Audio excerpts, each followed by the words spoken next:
Oh, what it do?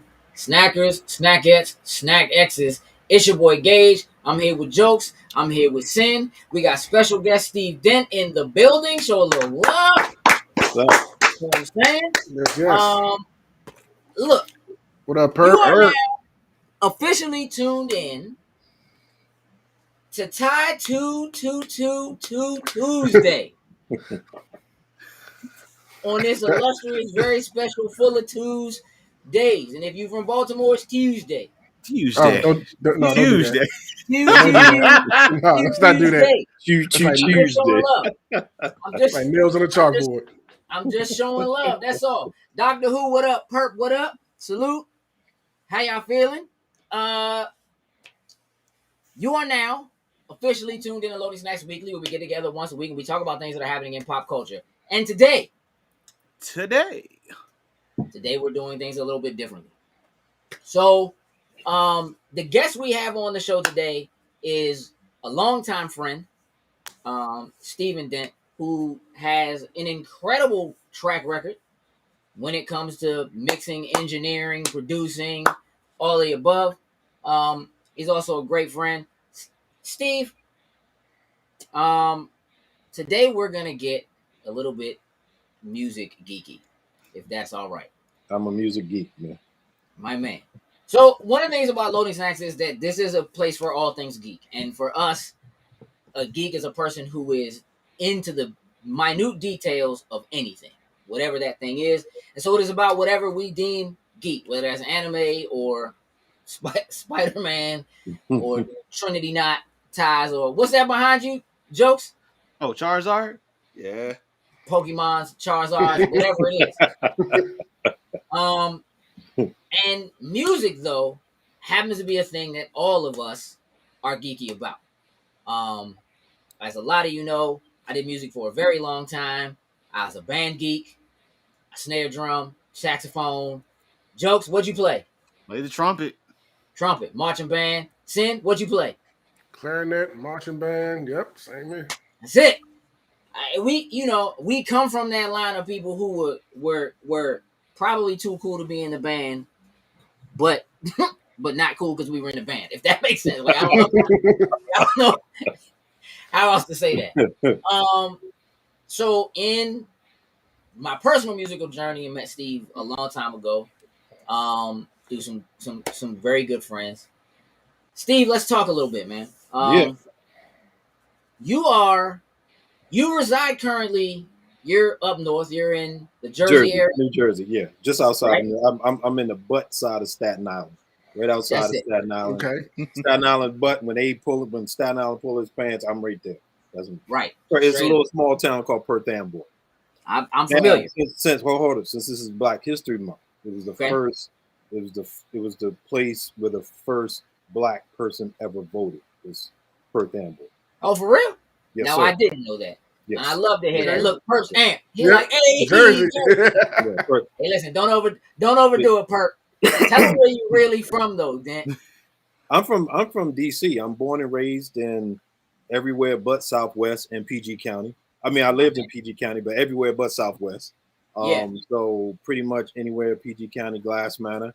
That was my home for a long time. But from Berry Farms to Paradise to Family and Valley Green, Northwest. So Hood and Upper Northwest. 14th and Barnum Street. So it's like everywhere DC pretty much is me, except Southwest. I'm sorry. I just never lived in Southwest, I'm glad, but I just never did. All right, so here's what I'm going to do. Before we go too far, Steve, you and I had conversations years ago about you being in New York, right? Making the transition to Jersey, working at Bad Boy, and having them dudes give you a hard time because you be the only person in that thing wearing a Redskins jacket. Oh, yeah. Oh, yeah. So before we go too far. Yeah, it ain't too far. Everywhere I go. I gotta know where we are on this Commanders joint. I got one word. Win. Okay. If they win, it's fine. Look, when they win, okay, it's not gonna matter. They ain't gonna matter. And I if dig they that. don't win, it's not going to matter. Okay. So let's say, I mean, I understand about, you know, the name, and I'm glad you can't talk about it anymore. There's not going to be any protest about it unless there are going to be some commanders who don't want to be associated with a losing team. Right. It is what it is, Right. you know. Right. I expect the commanders will be picketing FedEx soon, but I'm just glad that part is over. Let's just go win. Let's get a good team together. I think Ron is doing a good job. You know, my boy Chase is on the team, and it's just good to see, you know, things positive. We have positive building blocks. I think we can do it, but I'm not under any pretenses that it's going to happen this year, next year, or the year after. As long as we get gradually better and we have some type of sustainability at success, I'm okay with it. My man. As long as we're not drafting stocks anymore, I'm okay with it. So I dig that. Yeah. Domingo, what up? 1000% fan. What up? Welcome to the show. But here in New York, all you say, but y'all got the Jets and y'all got the Knicks. So don't talk to me. It's always a battle there, right? Person that's crazy music engineers don't really get the credit they deserve. 100%. Facts. 100%. That's gonna be one of the things we talk about for sure today. Yeah, no doubt. I just happen to be at a place that the records that I made came out, like, if not within the next month, the same night. Like, I've worked on records that we finished one night and it went directly to it was the Benjamins. It went, as soon as we finished it went directly to the radio. We went directly from the radio to the Tunnel, which was a club in New York, went right to the club. So that's how it could happen. And I just happen to be blessed to be in that situation. Other people, better engineers than me, never had the opportunity to even sniff a top 10, like top 100 record, you know. Yeah. And I just happened, again, blessed with the opportunity to be there. But at the same time, I got to tell a quick story. Like, I was working with with Pharrell and them, and they were just starting out, and they were just getting their thing going, and they just ran out of money. So I left because I had to eat, had to make money. I'm like, and I got their job from my mentor, Kevin Thomas, who said, "Look, man, they don't have enough money for me. Can you do this record?" And I said, "Okay." So I went and did it. Then they ran out of money. They ran out of budget. And then they were like, "Yo, we really need to finish this record." And I said, "Okay, but I can't do it for no money." Then they got another dude, Duro. Just as they got him, they started yelling his name on records. Come on, man. Wow. Duro should have been Dent. Yeah, exactly. Yeah. But, you know, it is what it is. So I'm not bitter. I'm mad, but I ain't bitter. I get that. That's fair to say. What have you always been a music dude? Like, as a you know what I mean, coming up? Was music always a thing for you? Well, yeah. I mean, my mom. I mean, it's all, you know. My mom, like I told you earlier, my mom just blessed with her 75th birthday last week, and or 2 weeks ago. I think it was 2 weeks ago, and we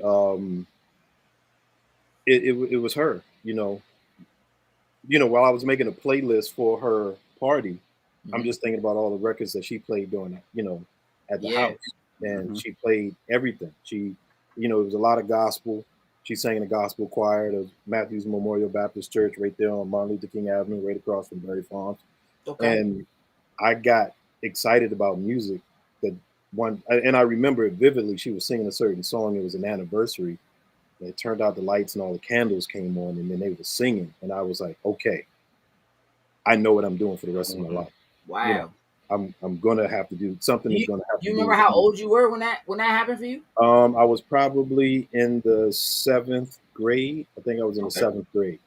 Okay. And yeah, I think I was in the 7th grade, and it just like boom, like this, just because of the emotional part of it, And I'm not a religious person by any stretch of the imagination. I have faith and I'm spiritual, but I'm not religious. Sure. But at that time when I felt that was something very emotional and spiritual that I felt. And I said, music. The only thing that gives me that is music. So I was kind of like, that was my first shot of heroin. And I've been chasing that emotional high ever since. Yeah. I'm just glad it was music and not heroin. Right, exactly. Yeah. Were you in the band? Like, I was in the choir and the band. Okay. I did play drums in junior high school, symphonic drums, that little snare drum, just like you said. Yep. But I also sang I went to G Garden and Shoe Garden junior high. My first choir teacher was Miss Moore. She changed her name to Miss Rogers. She got married. And Mr. Brown was my band director. And those were two very influential people in my musical journey because they made sure I understood music. They understood, the geekiness of the music. Yeah. And understanding basic rhythm and understanding how things flow and should work. So even before then, like in elementary school, my elementary school music teacher was Miss Ott. I remember her very clearly. Yeah. And just a little teeny, like she was like a little teeny little white girl. But she gave me rhythms. I understood rhythm from her. She taught me how to count beats and stuff like that. Yeah, one of those. I had Miss Rosenberg. Yeah. She used to hit us with it. Terry ta. Terry ta. She wasn't no joke. Yeah, straight up, bro. Straight up. And it was just those people were very influential. And then, but I sang in the choir. I was a singer. Okay. Shut up. I was a singer. Listen, he was waiting for that one. I knew what he was thinking. I know he could say something. Nah, not at all. Hey, listen, I was in the choir. I ain't gonna give you no hard time about that. Yeah, but from that, it just my ear for music and ear for voices. I stood, especially in high school, I stood next to some very good singers, and I hear their voices in my head to this day because to me they were so good. And my music teacher in high school, she was probably the most demanding musical person I had ever been around. Miss Mary Cole, and she was one of the best teachers. Like we sang we sang classical music, we sang gospel music, and we sang top 40.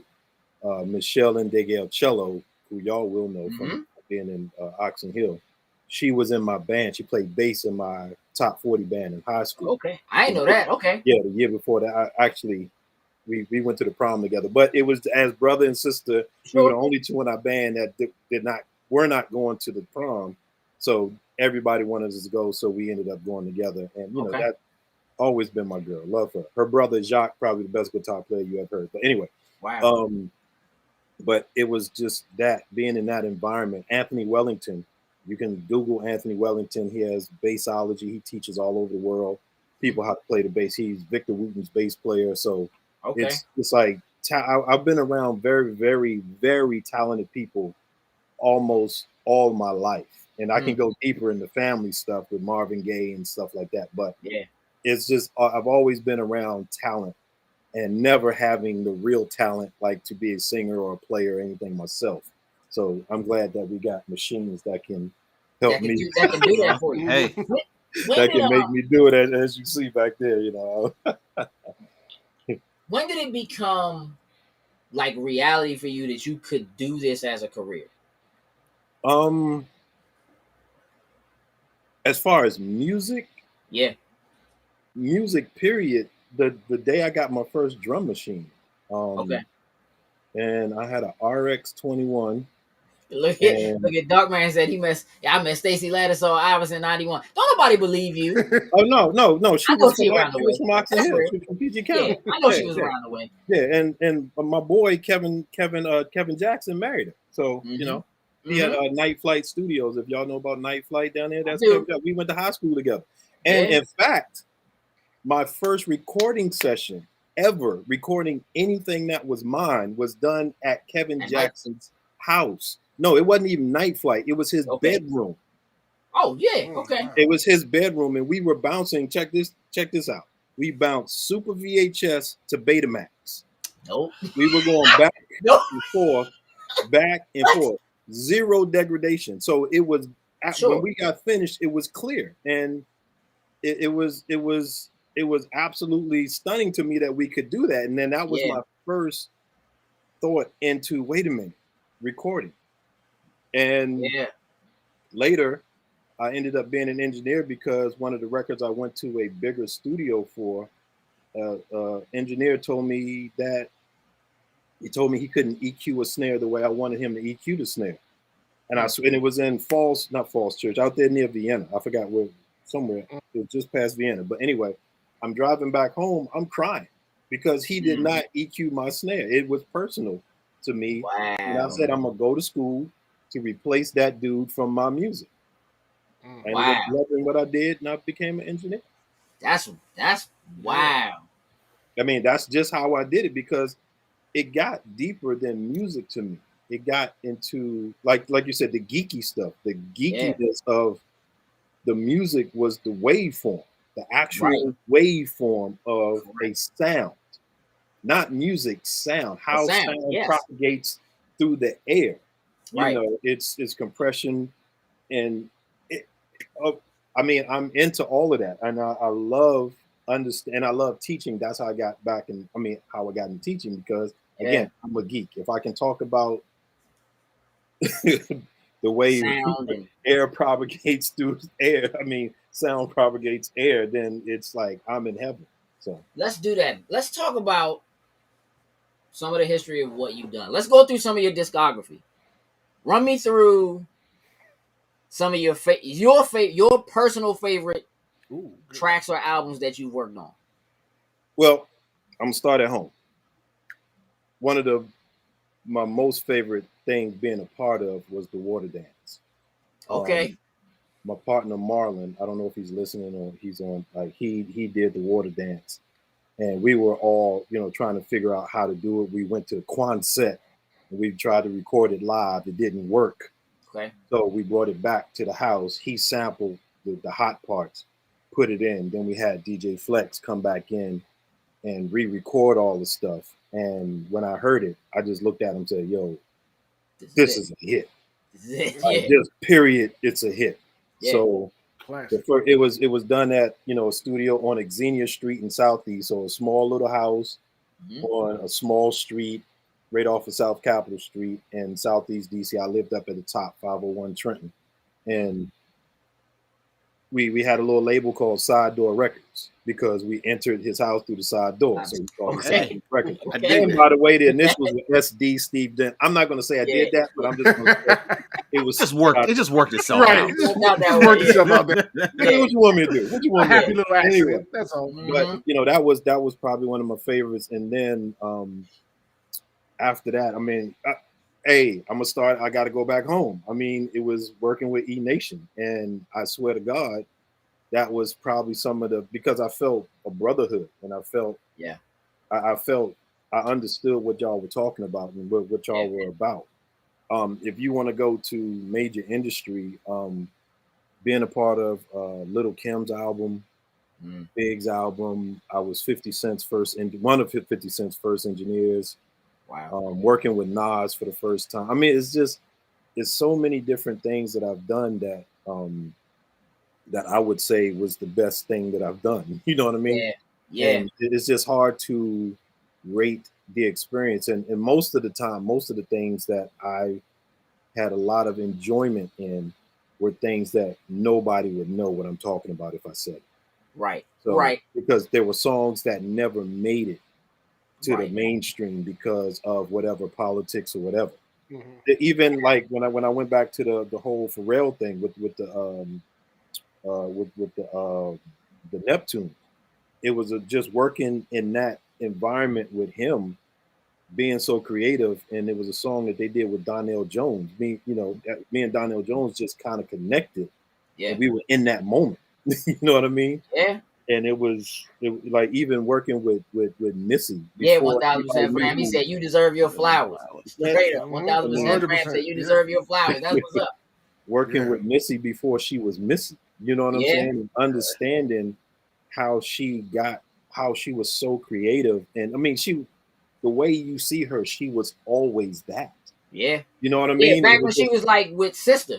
Yeah, when she was with Sister, like it was just like, Jesus, this girl is just bananas. I didn't know her at the Sister point. I didn't find out. Here we go. Like I got that. I think I got like the Forrest Gump of careers, like for real, because I knew Missy before I knew Sister.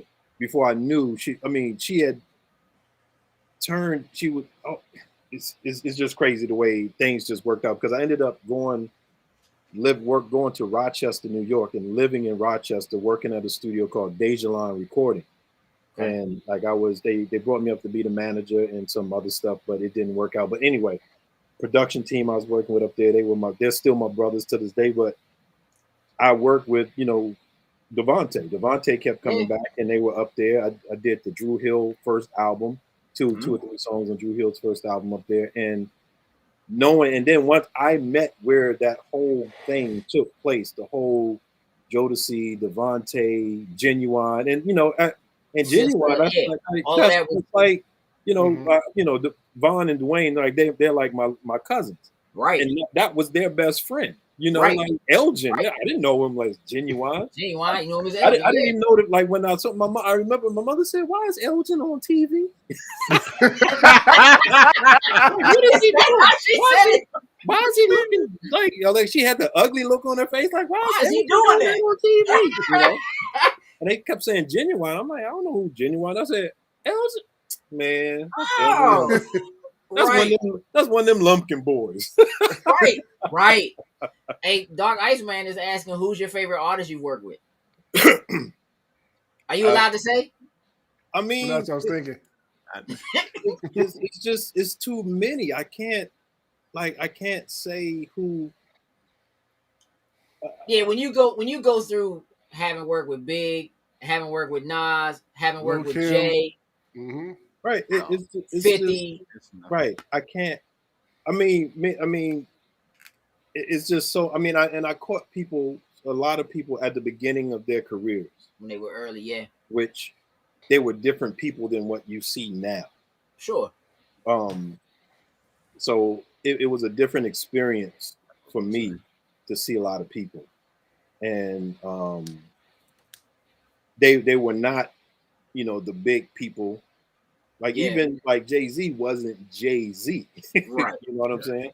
Right. And, I mean, he was just, the dude that came in and wrote some records, Right. I knew he was Maybe Hawaiian Sophie. Right. But and another thing, like, where we're from, we don't ride nuts. So no, I'm not like, and like I was just talking to my partner Marlon, the one I was telling you that did the water dance. Like I didn't listen to Ready to Die until Big in its entirety until Big was already dead. Wow. It just it just didn't you worked make a on it. You had heard, yeah. I heard the songs that were singles. I didn't listen to the whole album. I didn't listen to Illmatic until the day I worked with N.O.R.E. Like the day.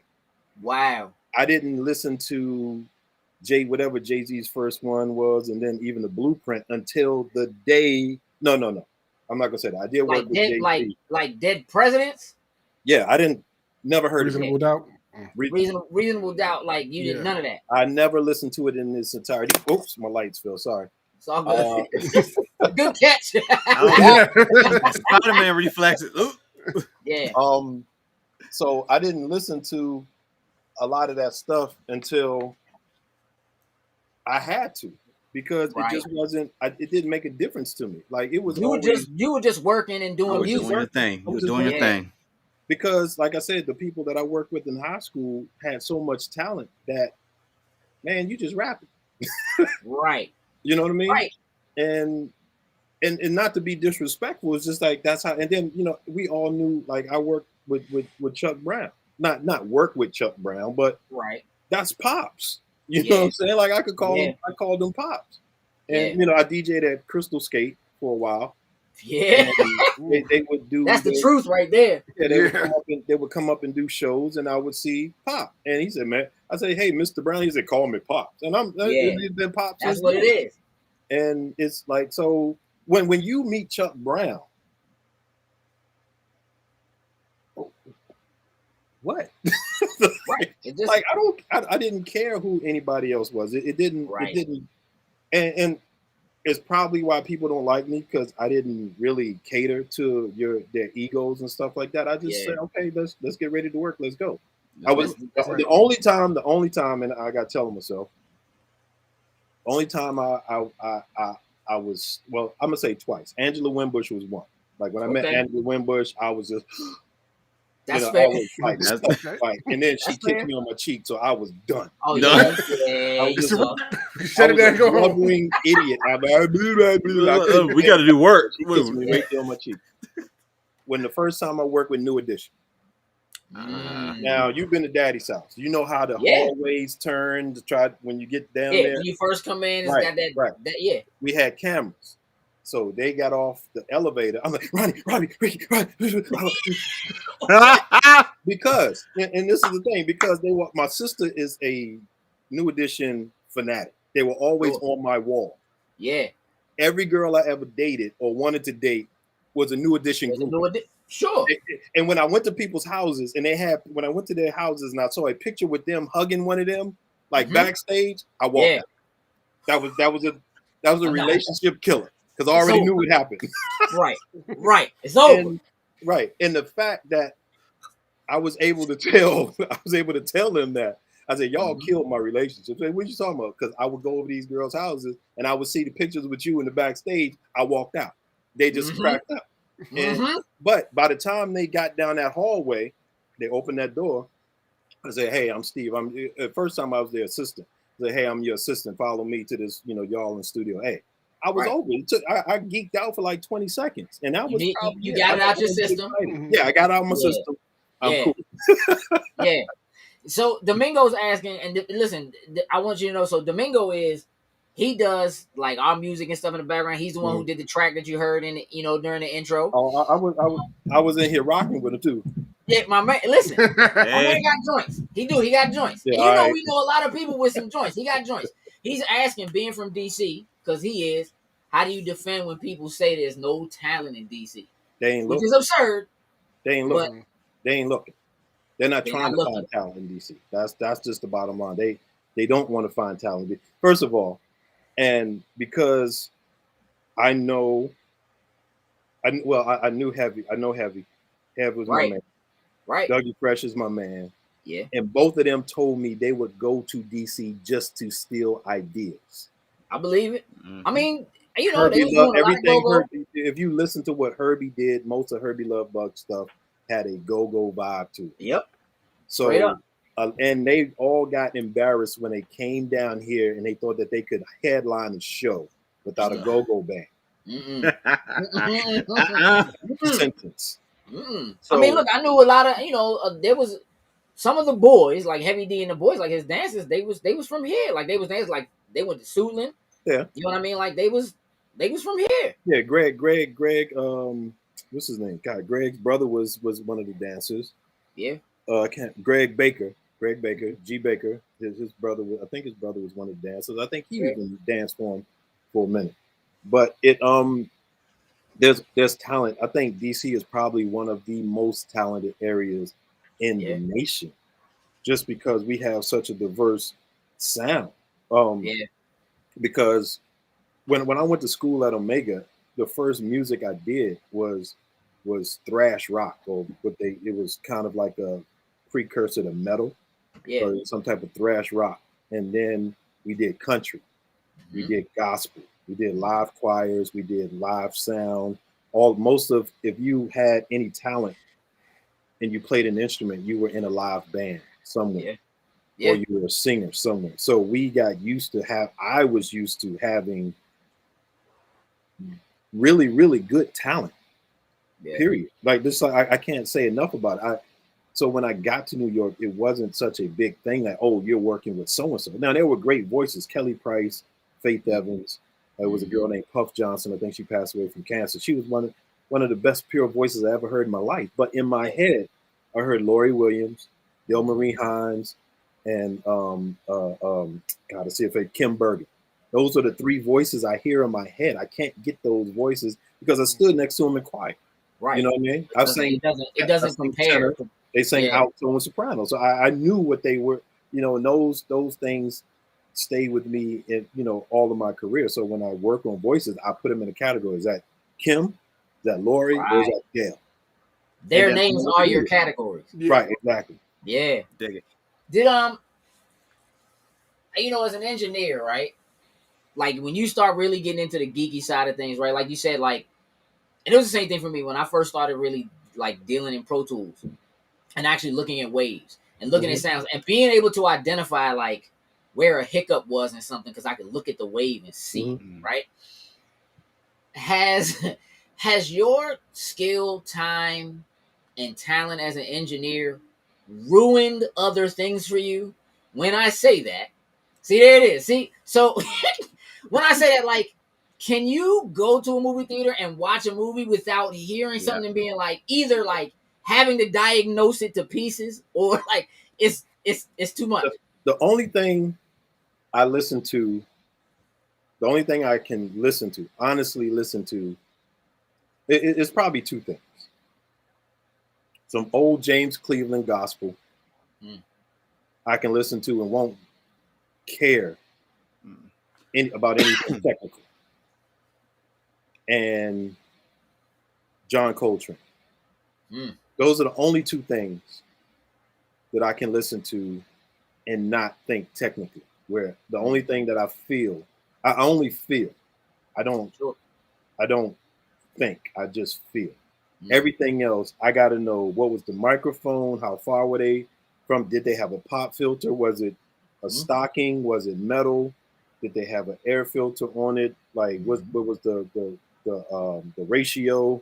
What's the threshold? What was the release? Like I'm thinking of all these things. Like okay, right. And 90% of the time, I could probably tell you exactly what they did. Right. Not every time, but most of the time, I could say, oh, they ain't nothing but some old stuff. You know, I could tell exactly what they did, how they did it, and why they did it. And sometimes I'll say, why did y'all do that? There was no need for that. Right. And my wife can't stand if I go to a show or anything like that. Like I just saw the talking about talent from DC. Who's on Broadway playing Michael Jackson right now? I don't know. Oh, I didn't even know that was the thing. Oh, the MJ. I did know it was a thing, but I don't know who's playing. Oh man, God! See now my brain. That would made you lose it. Look it up, Joe. There you go. Sing got it. He's from DC. That's one of us. He's Michael Jackson. God, I know they're gonna kill me if they're watching. Because actually, hopefully he's coming to my studio to record his music. God. Frost, Miles Frost. Okay. Boom, Miles Frost from DC. So, and he's on Broadway doing Michael Jackson. I went to see that show. I'm tearing down everything. I can't go to anything like that because I'll tear it down. Now, the one thing I can say about that show is the lighting and the set design blew my mind. I'm like, boom. Like, and me, I was sitting next to Kyle West. If y'all know who Kyle West is, he was producer for I'll Be Sure and all that. We just, I never knew him, but we met there. We were sitting all the way in the back. And just so happens the people that were doing the lights came out the trap door and the ceiling came down. I said, which one of y'all was doing the lights? Wow. I said, whichever one of y'all was doing the lights. Wow. You're the man. And it was a chick. It was a girl. Wow. And I was like, you are the man, chick. That's what's up. Like, and everything, but I think it was like two of them were doing the lights. And I'm just my niece would love to hear that because she just told me yesterday she's doing a play at school and she's working the lighting, like she's doing that kind of stuff now. She's lighting, like, and that's another thing. Like, we have to discover more of the behind the scenes things. Facts. And not everybody can't be Michael Jackson. No. Everybody can't be Puff. Everybody can't be 50. Everybody can't be Mariah Carey. Right. It took 20 of us, 30 of us, 100 of us make that presentation look good. It took 100 people to make 50. It took 100 people to make Mariah. So all of us cannot be in that limelight. We are the people that help it when the lights come on. We're the ones in the shadows that's making that. We're making the shadows thicker to make that light brighter. You understand? So there's so many. And when I teach my students, I tell them there's so many jobs behind the scenes that we can have, and not just have a job, but have a career. Where you can learn to be valuable, an asset to someone far longer than you can be in front of the screen, in front of the the Yeah, microphone. bars. I mean, it's Spit just bars right now. Yeah. because I mean, if I was still rapping, Mm-hmm. my career ended in the 90s. Sure. I don't believe you. Yeah. I know you got some bars. I know you got some actual bars sitting somewhere ready to go. There's a few old man jokes I got, but you know, but I'm gonna save them for when I really need them. But Okay. there are my career, and I'm still doing my career, and I finished my first school in 1991. Yeah. And I'm still doing what I started in 1987. Yeah. That's real. So this is a 30-year career that I'm working on. And it's only getting better. I may not be the household name anymore, but the fact that I wish I could tell you everything that's going on. I can't. But I can do TV shows. I can do movies. I can do. I'm doing soundtracks. I mean, podcasts out the wazoo. Working with a lot of indie artists that are going to blow at some point. Sure. And a lot of people, everybody's chasing that big nut, man. It's like there's so many little acorns all over the ground. You just got to know how to pick them up, polish them off, and send them on their way. They're going to it's one of the best ways in. Right. It's one of the best ways in. Dr. Who is asking, she said, big question. Do you take mixtapes from up and comers? I don't know. I wouldn't know what to do with a mixtape if I had one. I'm not the talent pusher. Now, you're not an A&R. I'm not an A&R. Now, I do have. I was just talking. I don't know if y'all know who Ron Lawrence is. Ron Lawrence. He was one of the hitmen. He did a lot of records for Bad Boy and everybody else. And he went to Howard and all that other stuff. I was just telling him. I said I got friends in high places that's keeping me high. So when I need to find someone to take something to, yes, I will. But I do not. What's the word? I do not solicit mixtapes because I don't. First of all, it'll take me probably 6 months to listen to it. You can send it to me, and I won't listen on your for a plate. long time. Yeah. Now, the one mixtape I'm telling you that I'm not gonna say it was a mixtape. The one tape I remember, I was leaving DC because they had called me to come mix this record. I was just listening to this record. It came on my iPod today, and when I was going home on the train, Vaughn and Dwayne gave me this tape. It was E Nation. And I swear to God, before we hit Baltimore, I'm on my cell like, yo, who the hell are these dudes? Yeah. Like, what? I don't care what you do, what you say. I gotta find it. We gotta work with these guys. So that was one of the first times. But they had called me down to mix Do What You Want To. And I just thought Dange was a solo artist. And that record just happened to come on my iPod. And I went to pick up my son. And I was like, there you go. Before I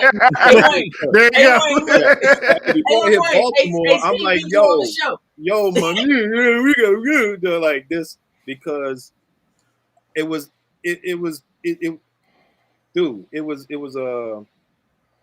a change from especially coming from DC. I had never heard anybody sound like y'all did. Even we didn't. Like I had a rap that my partner was like my boy Marlon. He was the rapper. I was a DJ. I think we were doing more West Coast stuff, like Oakland vibe, real funky, real. But when I heard y'all, like that was just like, boom. Oh, and by the way, y'all got to tell y'all story. And there's two ways. I want y'all to tell the story because I'm working. I got to connect with the Universal Hip Hop Museum that's being built. And they want the stories. And I think y'all's story is a story that needs to be told. Okay. Especially not coming from the 5 boroughs or LA. It's something that we got to make sure that because they're preserving hip hop.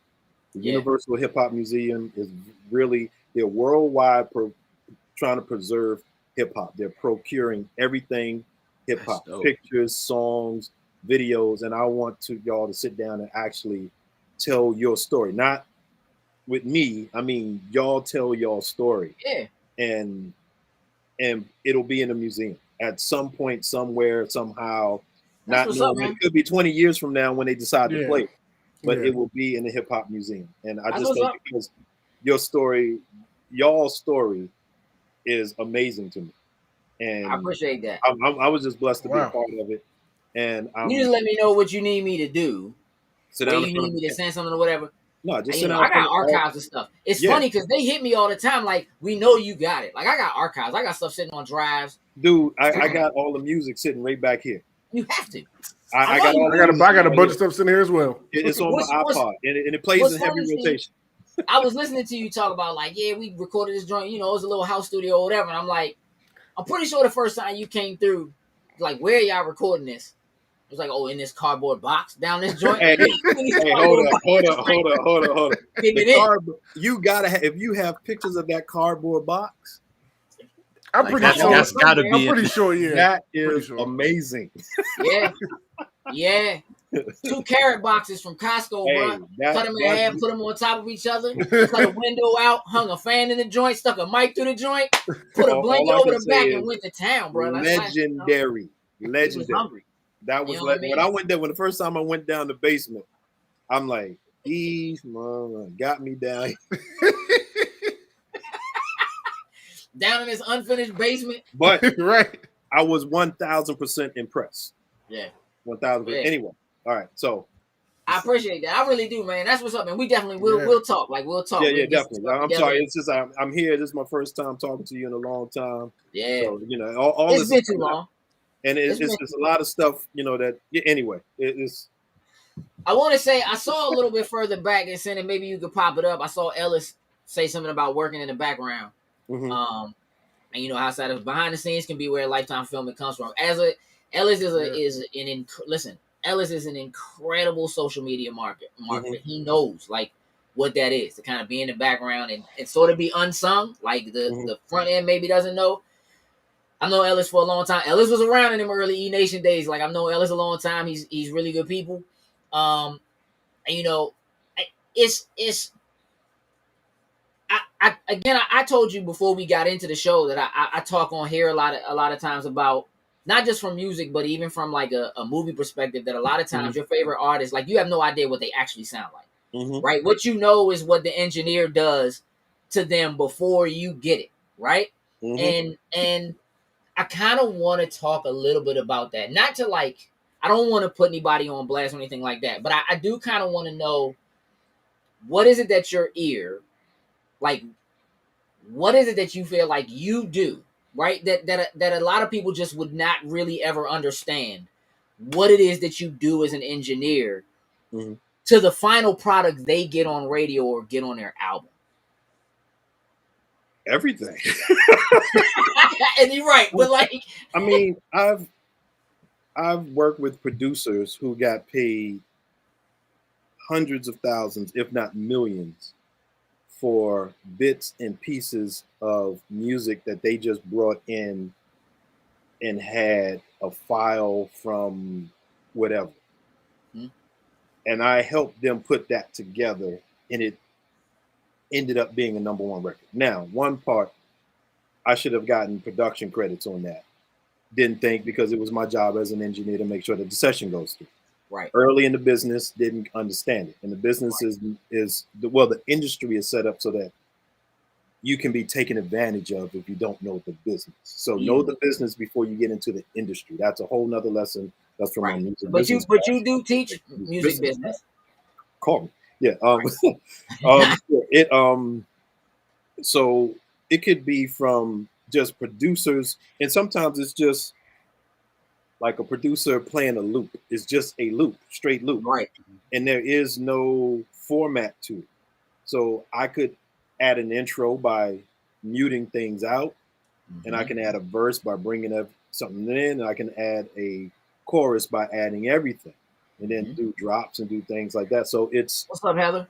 It's a lot of things that can go in from the building block of the song, and then when the singer comes in, the singer does not know how to. Most singers don't know how to sing in a recording studio. In a studio, right? So how to position your mouth on the microphone, where to sing when you're getting loud, how to stand, how to project your voice, how to breathe. That's the biggest thing. Most singers or rappers don't know how to breathe. Don't know how to breathe.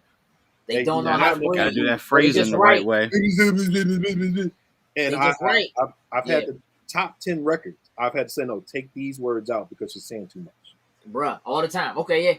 So it could be any of those parts that that you could go into, like all of that. In a lot That's of ways, all part of my job, and I've done that to a lot of artists and a lot of artists that you know. Yeah, but listen, especially a lot of artists that you know.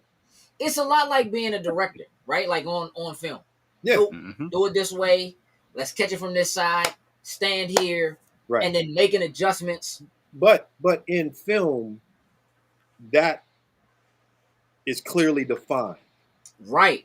Correct. Clearly defined. You know who the director is, and you're giving that kind of credit. It's your responsibility, right, to do this, right? And it's his vision that is going to be on film or going to be the final delivery product on screen, right? In music, sometimes that's left open to interpretation. Sure. Who was in the session? I've been in sessions where it's just the artist. They just said, well, they told me to come to the studio and sing this song. They told me to come to the studio and write to this beat. They told me to come to the studio and track this record. I don't know what it's for, what I'm doing, anything. So because that's crazy. Yeah, but it, like, if you ever dealt with Puff, he'll just say, hey, go to my studio and track that record. Right. And are you going to say, well, they what am only I doing with it? How many times I'm going to do it? I didn't ask you to ask me questions. Go to my studio and do what I told you. Right. And here's the money. So a lot of that happened, and a lot of times we had to, as an engineer, there was another engineer that was at Daddy's house when I first got there, with Doug Wilson.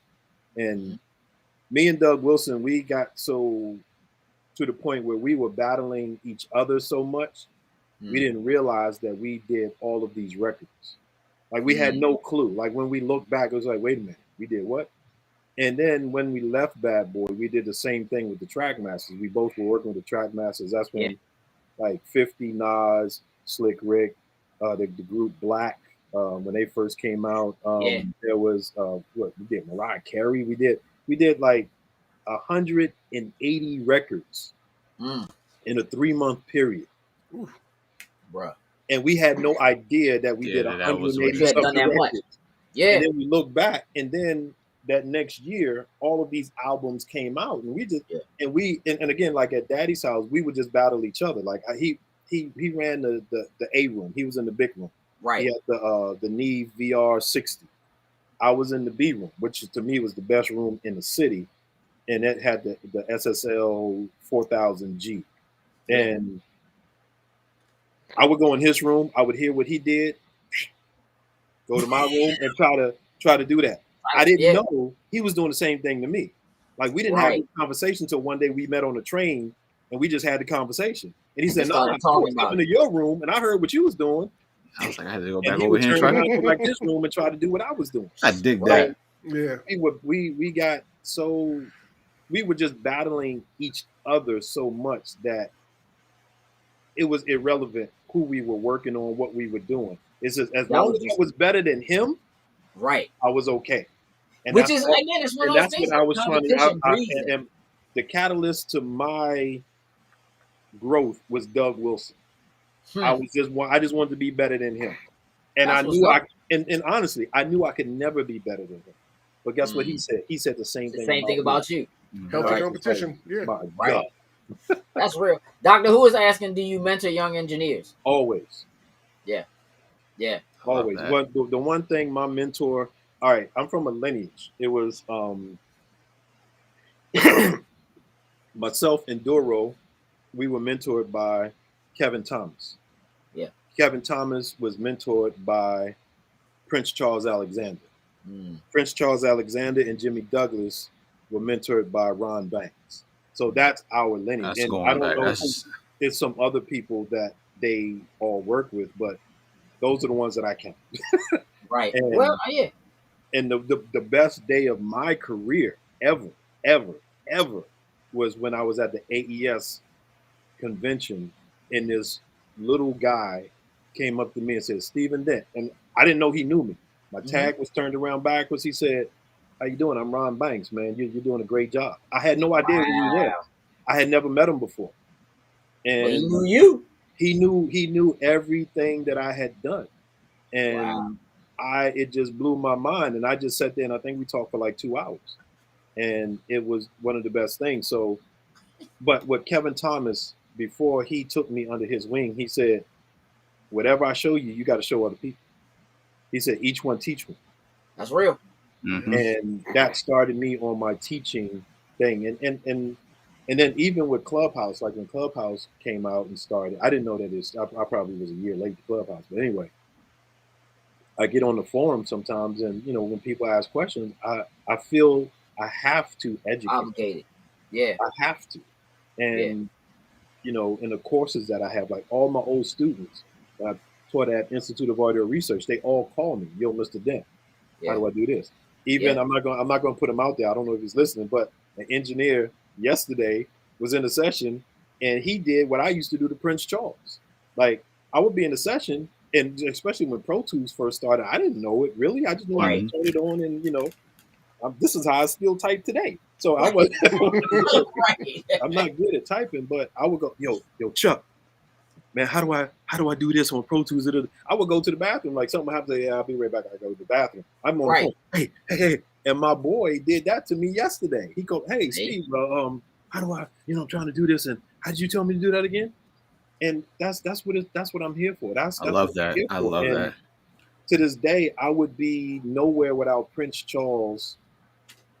Like in the middle of his session, he has bigger clients. Sure. I got Joe Nobody writing the hook for Joe, I don't know, and I just want to make sure that I get through the session and they would answer all my questions. So all of my students that I have around the world, because some of them move all over the place, they'll still call me and say, "Hey, Mr. Dent, yeah, remember in class you were telling me I'm still trying to understand this?" And I'll sit down and I'll talk to them for an hour just about the threshold and compression. You know what I mean? Like I could talk 2 days on just the threshold. Yeah. Just to get them to understand it. So it's beautiful. Yeah, it's just one of those things that I am compelled to offer knowledge if I'm asked. I'll never say, "No, get out of here, kid." Right. Somebody knows. Someone that wants to learn. I don't want kids in the room when I'm shooting dice. No. Hey, Perk is asking, have you worked with anybody from like this generation, and what are your thoughts on this newer generation of hip hop? Known? Let's go with known. No. Okay. Okay. I don't have the mentality for it. I don't have the attitude for it. I don't have the patience for it. It's not that they're bad people or anything like that. It's just that I'm at a different time in my life. I'll choose better.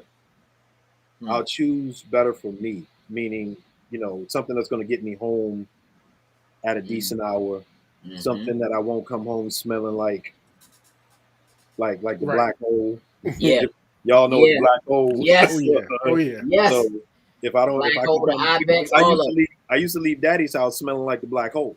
Like where I would get stopped on the train because they thought I was smoking. Right. Listen, like this.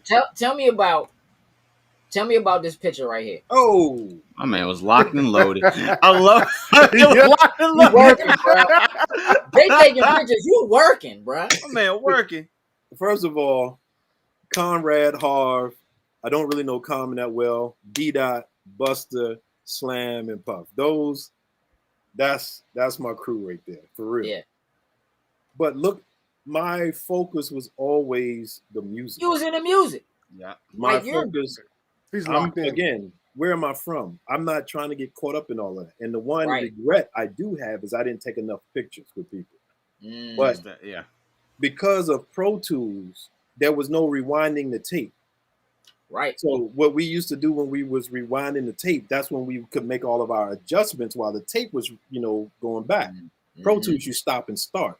That's so every second I had to stop, I had to fix what I had to fix.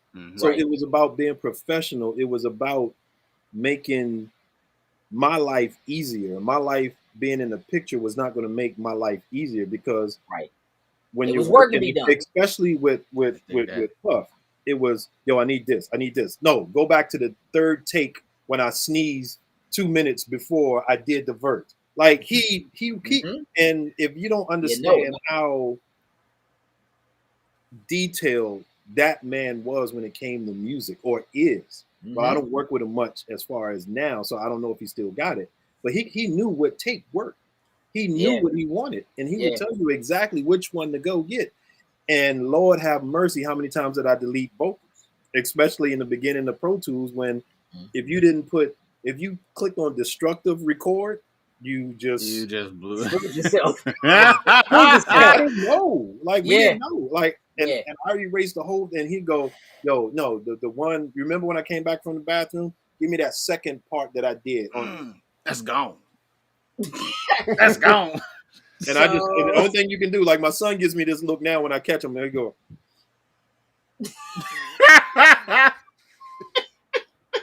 Like, it's just like he swallowed a canary. Like, so and so that's why that picture happened, because it was probably something that I was trying to get done. I don't even remember that picture being taken. Yeah, I'm sure. I really don't remember that picture being taken. I remember when somebody, I think Conrad had that picture, or D-Dot. I think that was a D-Dot picture. And he sent that to me. I'm like, dude, I cannot recall. You don't remember that joint at all. I don't remember that moment. Hey, at least I'm in the picture. You remember talking to me about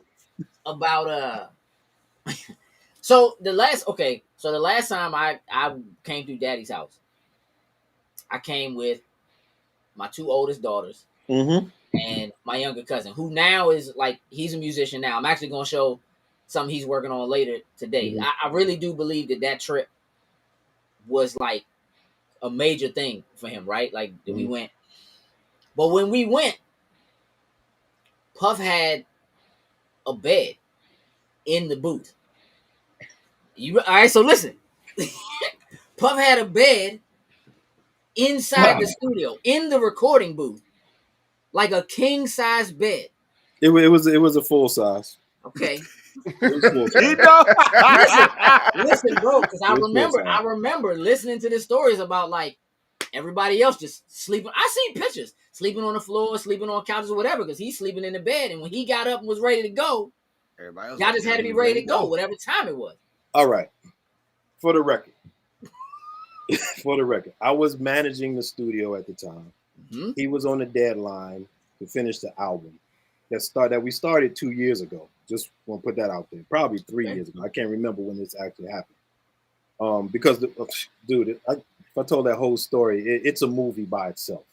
But they put the bed in so that he could stay focused. Now, granted, the studio was on 44th and 8th Avenue. He lived on 56th and 8th Avenue. See, right there. He had a driver, security, and at least 2 to 3 assistants.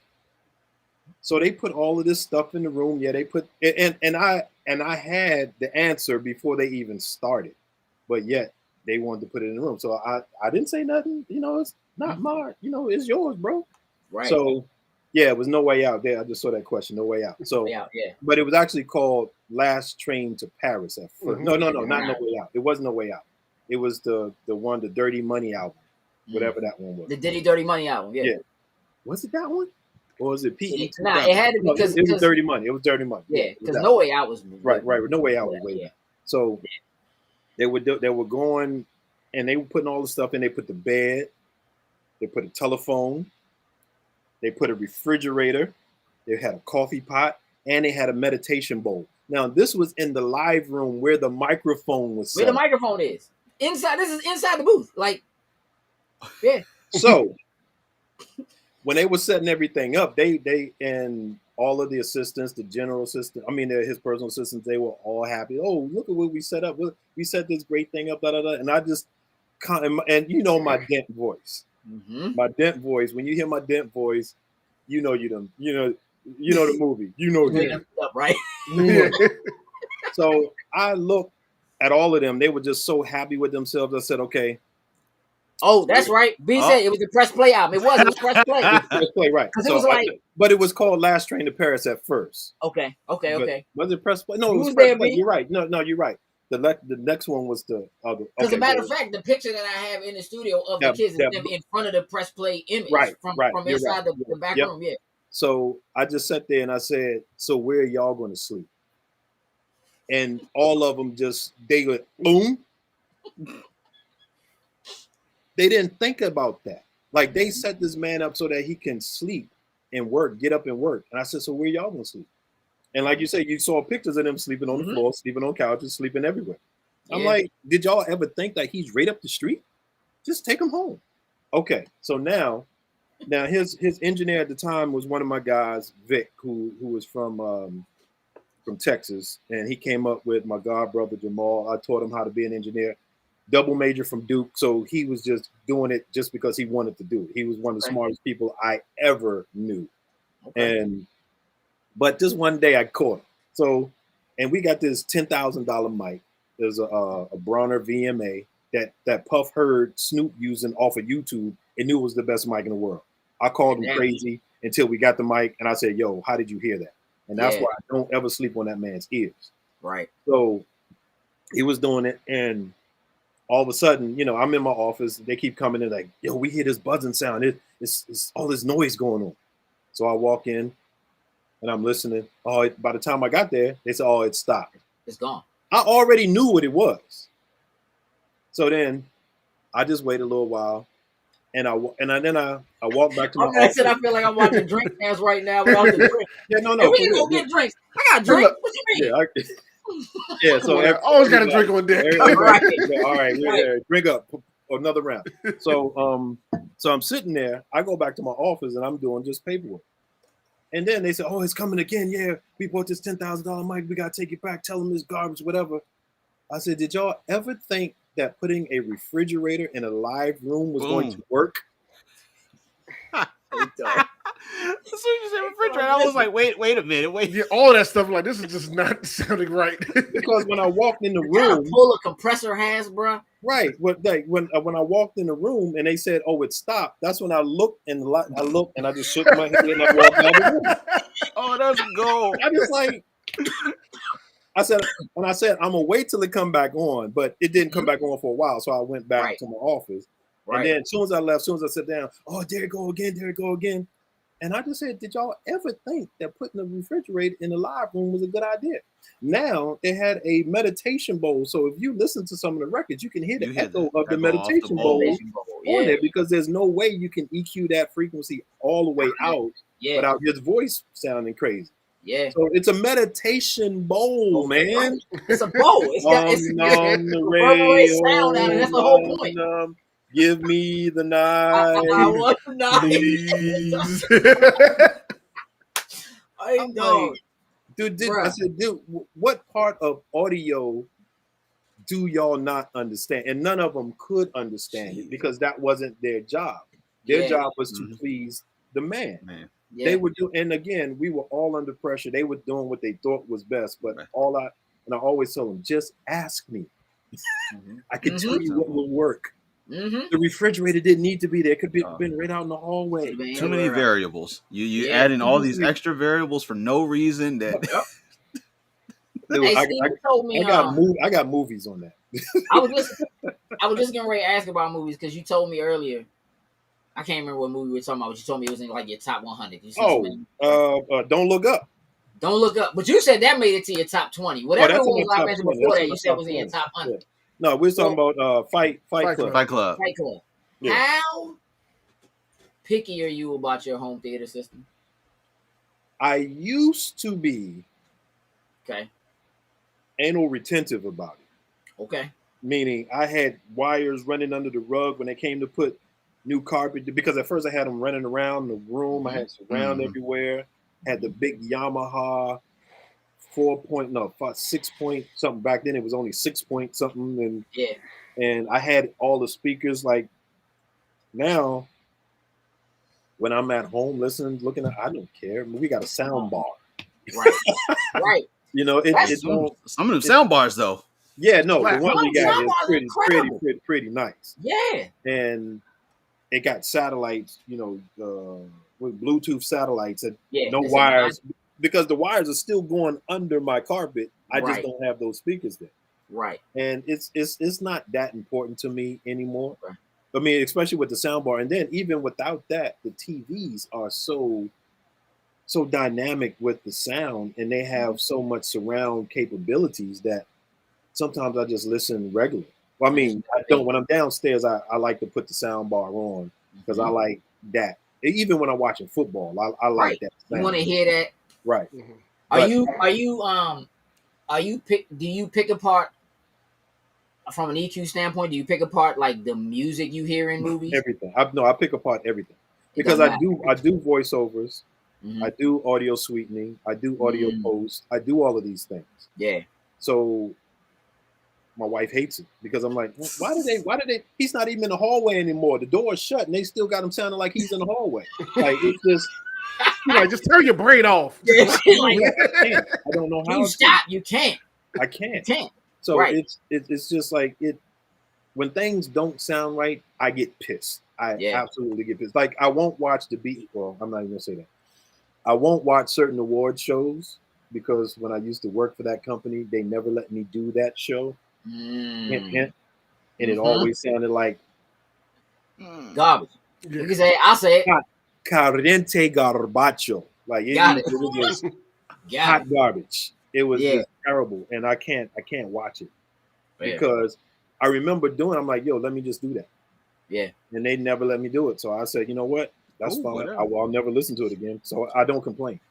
So I got one more question about the lifelong passion of being an engineer, working in studios all the time, doing, you do AV design setup. You set up design studios, right? Mm-hmm. Have you ever been concerned about your hearing, about losing your hearing or anything like that because of being in? Well, in the early days, I didn't care. I mean, back in when I was a DJ, I mean, I didn't care then. It was the louder, the better. And as I got older, you start to think of things that will, once you educate yourself about the eardrum and how your hearing is actually designed, how the transducer in our head changes air waves into electronic pulses, same way a microphone works. Mm-hmm. And a microphone is designed after our ear. It's a transducer. Right. Speakers are transducers, just the opposite way. They push out instead of, but if you reverse the speaker, you can do the same thing. Anyway, I could talk. Look at the smile on his face when he starts saying that. Just see it like it's so real. Again, I'm an audio geek. I talk about this all the time, and I love when my students have these types of questions. But what was the question again? About whether you're concerned about losing your, not your memory. I don't know if you're concerned about losing your memory, but are you concerned about like losing any of your hearing? And once you understand, like early in the business, when I got to New York, I got some earplugs. They're in my drawer now, but and I had them fitted. So every session I would go in, just pop as soon as they start to play loud, I'll plug them in. Yeah. And they just attenuated the sound 25 dB or 15 dB, whichever one you had. Right. And I use those a lot. If ever I went to a show, put them in. Yeah. If I went to see a live band, put them in. Okay. And I've always stayed away from just listening too loud, especially when I was working. Yeah. The only time it got loud is, Puff will walk in and go, turn it all the way up. All the way up.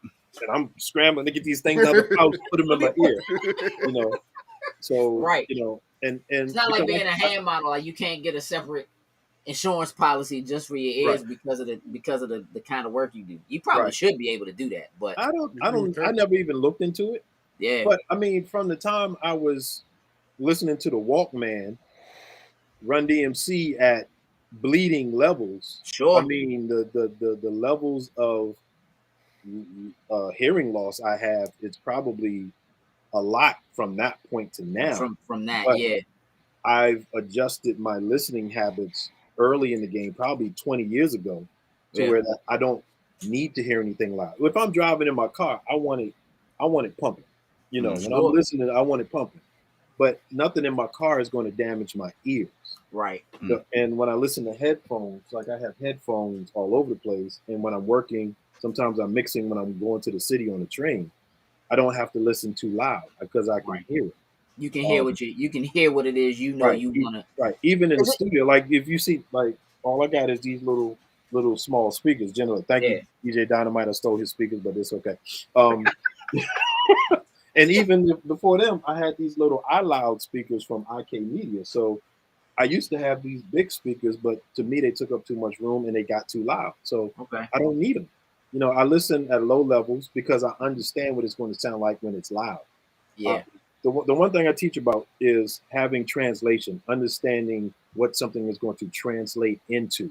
Mm-hmm. So, and again, like I said, I would do a record one day. It would be on the on the radio that same day. And then that same night, it would be at a club. So I had the fortunate opportunity to get that. To hear it in like all the different. I'm trying to, what's the word I always use? I'm getting old. But I knew what the translation was going to be. I had what's the word I'm looking for? That's what I said every time I teach. I have I can't remember. Anyway, I understood how things would translate. Mm-hmm. So I don't have to listen loud anymore to know what it's going to sound like. Like I know what an 808 here that I can barely hear is going to sound like in my car. Right. And I know what my car can't do. So I know what it's going to sound like in a club. Yeah. And I know what it's going to sound like on headphones. So it's just getting a point of reference. That's what it is. I have multiple points of reference that I know what certain frequencies are going to sound like in certain places, spaces. Mm-hmm.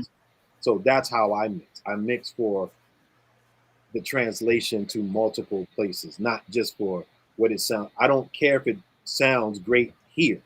Right. Because this means nothing. Nobody is coming here to listen. Right. I have to make it translate. My point of reference is here. How does that translate to everything that you're going to listen to it? Right. And that's how I mix. So I don't have to listen loud. Yeah. I do at the end of when I'm finished, I do turn it up to get that feel. But my bathroom is right here. And normally I turn it up and I step in my bathroom so I can hear the translation behind the door. It too. Yeah. And then I'll walk to another room and see what can I hear? What's wrong with that? Mm-hmm. And there's echoes and reflections going on. So by the time it gets out there, then I can say, okay, maybe I need to turn, 3K up or down. Right. If I turn up 3K, it's a problem. So I'll know what to turn up, what to turn down, or how to make it translate to more places. So that's when I don't have to listen loud. That's how I protect my hearing. Yeah. Is 1,000% fan was asking if you noticed your love of music as a young kid. He says I have a 3-year-old son who's in love with live music, and I know you talked about like knowing you wanted to do it forever when you were in like the 7th grade and heard that. Mm-hmm. Did it go back further than that for you? It goes back to when when I heard Rockin' Robin from the Jackson 5. Like it's just music, period. Marvin Gaye's mother and my grandmother were best friends. Mm. So there was a whole lot of music in my life. Yeah. My stepmother's cousin was Tammy Terrell.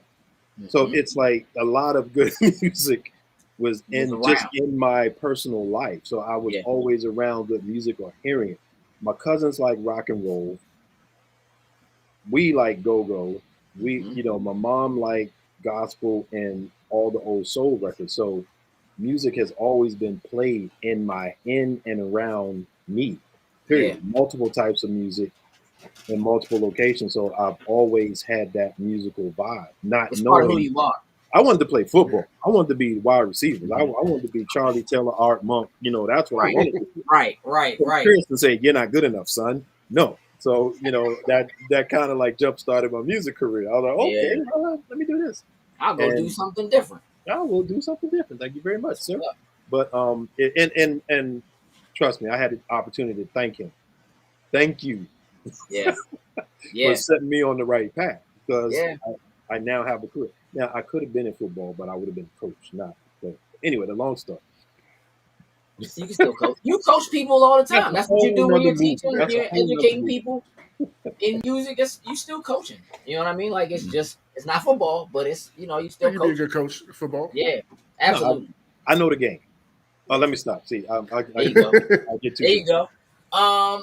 So look, I want to make sure that people have the opportunity to follow you, and so forth. Jokes, if you could throw Steve's link up in the chat for me, so folks who want to follow certainly can. Y'all feel free to hit that link. What we're going to do right now is we're going to continue doing some creator and some local business spotlight and so forth like that.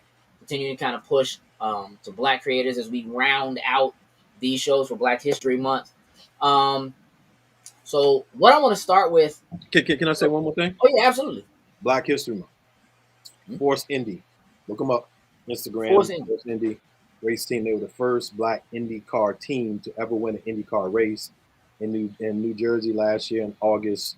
And one of the people on the team went to Oxon Hill. Oh wow! Kelly Jones. He also served in our Air Force. That's what's up. And it was the first Black driver to win an IndyCar race. His name was Miles Rowe. They since moved up. It was Indy. It was USF 2000. That was the level. Now the car team jumped up 2 levels. Now they're in Indy Lights.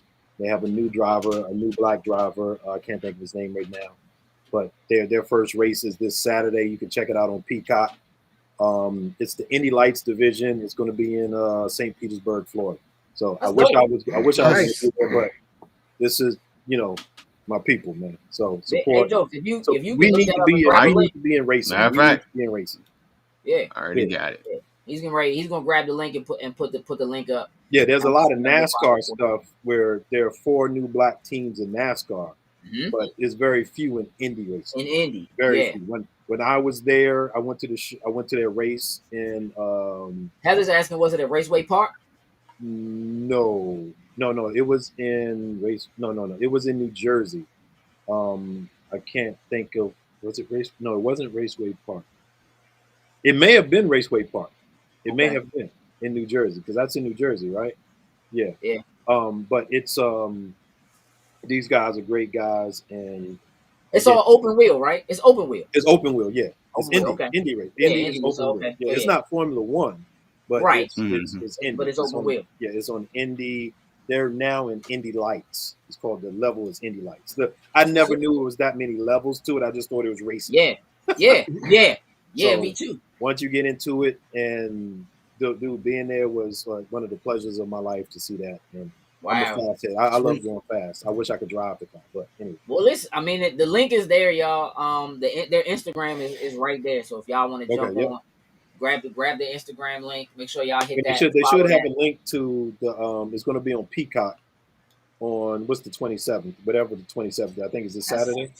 Saturday or Sunday. Saturday, I believe. Yeah. So and the team is 27th to Sunday.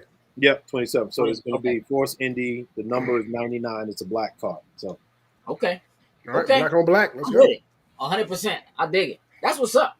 Yeah, Black history. I just had to put that in there. That's why I wore the shirt today, just to. Listen, I love that. 100%. And a shout out if they're listening, they can send me a ticket and I will be there. Oh no, well, we'll just clip that part and send it to them. Yeah. Please do. Send it to them. Actually, please tell them I shouted them out, and I'm good with that. Those are my guys. We can do that. That's dope. All black team, like Derek. Thank you for sharing that too, because I didn't know. Black team. I didn't know that. I had no idea. None of us did. Yeah, that's what's up. That's dope. Yesterday, was that yesterday? 2 days ago, Sunday. It's Tuesday, y'all. It's Tuesday. All my Baltimore folks. It's Tuesday. It's Tuesday. It's a D. It's Tuesday. Sunday we shot an interview. Good friend of ours, comic book artist and writer TJ Sterling. We've had on the show before. We've done a lot of stuff with him. He's done being comfortable being in geek panels with us. Ray Comics hit us and said, I got a new project that's coming out. Kickstarter goes live on 2/22/22. So that's the day. Cloverleaf, what's up, cousin? And so he's got a Kickstarter that went live today called Villainous. The interview was live. We actually shot the interview with a gentleman by the name of Newton, who also has his own comic book.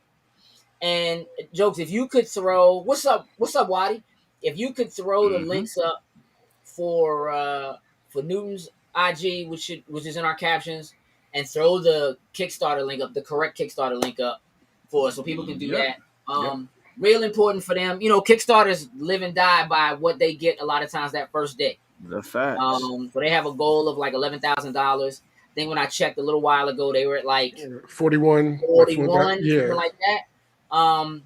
But these folks do good work. You can look at the artwork there. Villainous is about it takes place in, what they say, 2185, something like that. About 100. It's about 20. It's about 100 some odd years in the future. Yeah, and it is a story that is it's a sci-fi story that is, if you can imagine, if Donald Trump had gotten his way, like if what he did worked, and things were kind of reversed, and the people who you consider the heroes were the villains, and vice versa. It is spelled the way it is spelled on purpose. He made sure to tell us that. Yes. That is the right way. It's villain with US at the end, because the villain is us. Just like if you think about like justice, just us. The villain is us. And that's why you see it that way. So I'm going to throw it up on screen one more time. Y'all do me a favor. Make sure you hit the Kickstarter and check that out. These are, awesome Black artists. Where did Newton say he was based out of? The Bronx? Yeah. Yeah. I believe so. Bronx.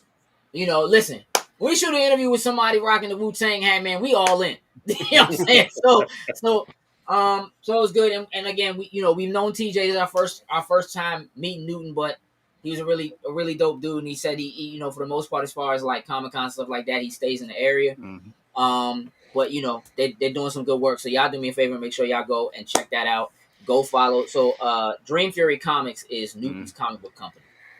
So again, we're talking Black owned comic book company. These guys are putting their stuff together. You can go and check it out and watch the interview. The interview is up on our Facebook. It's also on our YouTube. It's a shorter version on the Facebook, but there's a longer, it's like a full 20-minute interview. That's on our YouTube, so you can go and you can check that out. What I want to follow that up with, Jokes, pop up the link for Stello. Cool. So this young man, Stello Clark, Stello is he's a multi-instrumentalist. As a matter of fact, Steve, this is my young cousin who came with me to Daddy's house. Okay. Wow. All those many years ago. He was a little boy. Yeah, he was a little boy, but he's a Morehouse graduate. He is based in Atlanta now. Mm-hmm. So again, he's a singer, songwriter, producer, multi-instrumentalist. He's written, played, and produced for multiple artists. Most recently, he started working as a conductor at the Tony Award-winning The Alliance Theater. Oh, wow! In Atlanta, Georgia. So his most recent work can be heard. There's a track that he just worked on called "Gold Digger" by Morgan Magris. Which Jokes, did I send you the Spotify link for that? No, I don't think that was the one you sent me. No, that wasn't that one. I'll make sure to get that up. I'll make sure to get that for you. That's right. That's cousin. So give me a second, Jokes, and I'll get you that right now. But yeah, if you guys would go check out his website. What's there is his website. You can go and see some of his music, some of the stuff that he's working on. Again, he's just doing a lot of work right now. Really proud of him. Really, really super talented young man doing a lot of big things. I'll make sure I get you that Spotify link, so you can get that. In the meantime, so I have let me pull this video up real quick. It's a short video. If you remember when we used to do a lot of snack bites, we actually did a snack bite for this company called Freaking Sweet Jars. And I remember those. I bet you did. I remember those. Those things was real good. Those were some freaking sweet jars. They was freaking sweet. So this is a short video. I'm gonna put some information up for them. I'm just gonna show you the video real quick. It's real quick. It was like they got a TikTok and all that kind of stuff. So this is something they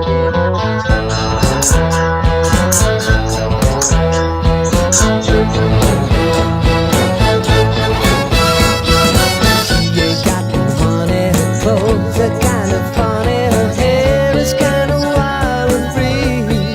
Oh, for love grows where my rosemary goes, and nobody knows like me. Hey, listen, just short enough for us to not get a copyright strike. That's beautiful. So, so here's what it is. Woo. They go to their website, Freaking Sweet Jars. You can see their featured jars. They do cheesecake jars. They actually did. They do custom jars. They do catering. They actually did custom jars in my daughter's birthday colors for her Sweet 16. So they've been around for a while now. I'm gonna just tell you now, that banana pudding jar. That thing is the truth, bro. It wasn't nothing up there that I wouldn't eat. So Listen. It was. Are they down there? Yeah, Mhm. yeah. They raise here. They got joints and balls, but they ship. I wish I I was sitting there making a list, looking at the flavors. Listen. We listen. We'll get together. They actually So the woman who started that company, her name's Renata Garrett. She actually used to be she used to be my boss. She just kind of went off and started doing her thing, man. It's working. So they got jars. They had jars for a long time in like a lot of the hip hop fish and chickens in the area, stuff like that. Now they work out of a separate kitchen. But again, you can go to the website, you can look at the jars, you can order stuff there. Again, they dope. All right, so now I gotta grab another video. Give me a moment. And again, listen, we're gonna keep doing stuff like this. So as we get into next month, into Women's History Month, we're gonna be doing the same kind of thing.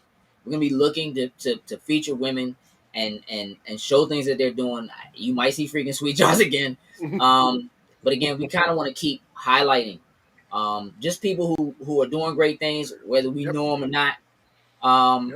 If they're doing good things, if they have great product, we want to put them in front of people and continue that outreach. So, It's like you say, Gage, we're building a community. You know, that's exactly right. That's exactly right. So this video right here, let me show that.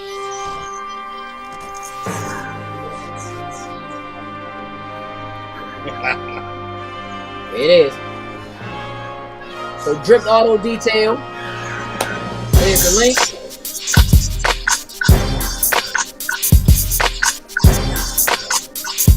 I really hope it translates so you can really see what it looks like.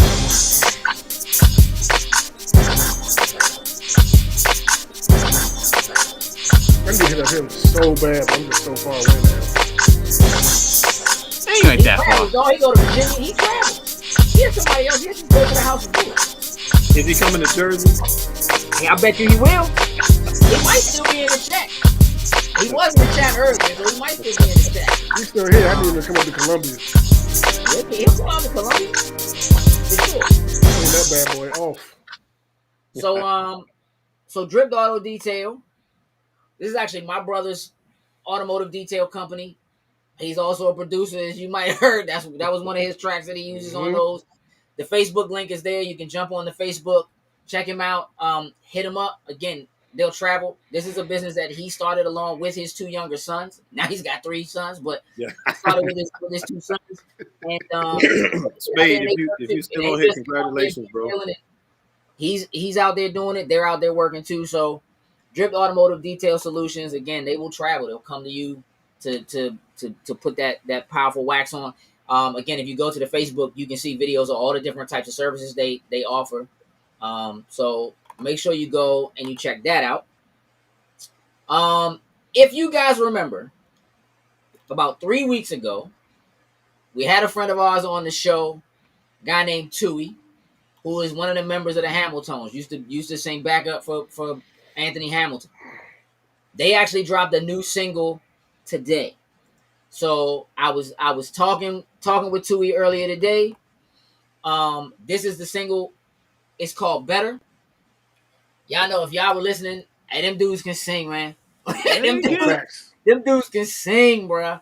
And you know, Chewy came up here. He's from Carolina, but he went to Largo here in the DMV. He's in the area all the time. They actually have a show coming up at at the winery in Yeah. soon. City Winery in Philly soon. So I think I'm gonna make a trip, go holler at him. But again, he's good people. He's actually one of the first singers that we ever put in the. He came and he sang in that cardboard box, y'all. I just want y'all to know. You know, he told the story here, and he's told it like I went to see him when he was at they were at the Kennedy Center, like 2 years ago, and I went to see him, and he brought us backstage, and we kind of hung out a little bit, and he was telling all the rest of them like, hey, these the first guys that ever put me in a booth, like ever made me take singing seriously. So it's just really good to see him continue to do what he does and do very well. Wait a minute, Kenny? No. Oh, I thought, what was the name? Tui. Oh, I'm old. My fault. I heard. It's all good. Listen, I just asked you about your hearing. I just You did. I just asked you about your hearing. But yeah, the new single is out, and so look, the single is not under the Hamiltones. It is under under the tones, and that's TON3S. So it's under the tones. So make sure you go and you check that out. I think that's everything. Dent, I want to ask you about this before we go. Talk to me about this picture. Talk to me about this picture right here. The truth is, besides ashy elbows, hey, listen. I was under. Huh? Go ahead. We keep African Chalkaway on reserve just for moments like that. Hey, you know what I mean? Yeah. So those were the first 9 plaques I ever received. Now, I have more credits than that, a little bit more. But when I first got into business, I thought that the record labels gave you plaques. I didn't know. I mean, some people are given plaques, but I didn't know you had to pay for your own plaques. So I never did. I'm too cheap to buy plaques. Everything you see on the wall, I didn't buy. So got it. I was teaching at Institute of Audio Research, and they felt that they wanted to promote the school a little more. So they went out and they ordered plaques. Wow.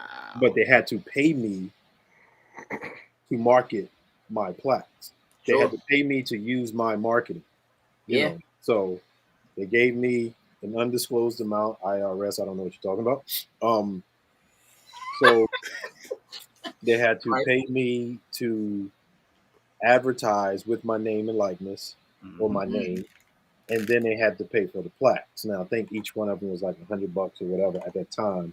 I think these are from the company Ill Eagle. I think they're out of business now, so it's another company doing plaques. I'm about to order some other ones, but I'm waiting for them to get back to me. They got to go through the label clearance and all that other stuff. So because I want the certified ones, the one that has the RIAA, mark on it. Because if it don't have the RIAA, anybody can make those up. Okay. So for certified sales, not streams, not anything else. Right. For actual, for physical sales. Yeah, physical sales. Real sales. Anyway. Gotcha. So, and nothing's wrong with streams. Nah. But and then the school went out of business. The school closed maybe 2 years after they did this.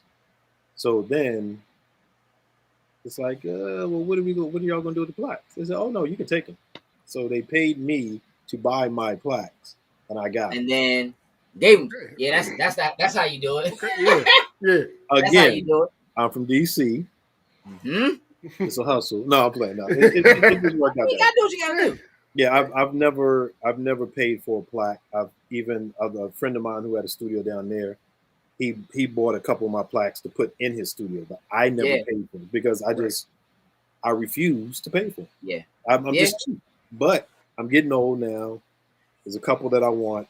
Yeah, so I'll put it out there in the universe, and I'm waiting for the new company to get back to me about the okay from the label, and but I'm getting the small, so Yeah. the ones for $50. I don't need the big one. Fingers crossed you get them sooner You'll be able rather to than see later. Yeah. Yeah. I mean, and then anything I get now, I'm taking to the studio. They're gonna hang in the studio, but I don't put them up in my house. It's not important for me.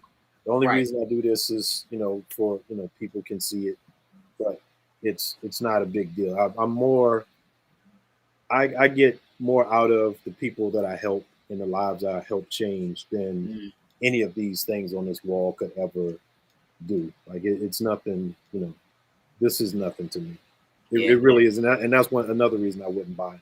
I don't buy. I haven't bought, but because it's marketing, and when I put them in the studio, when people come in, they see. And they see it.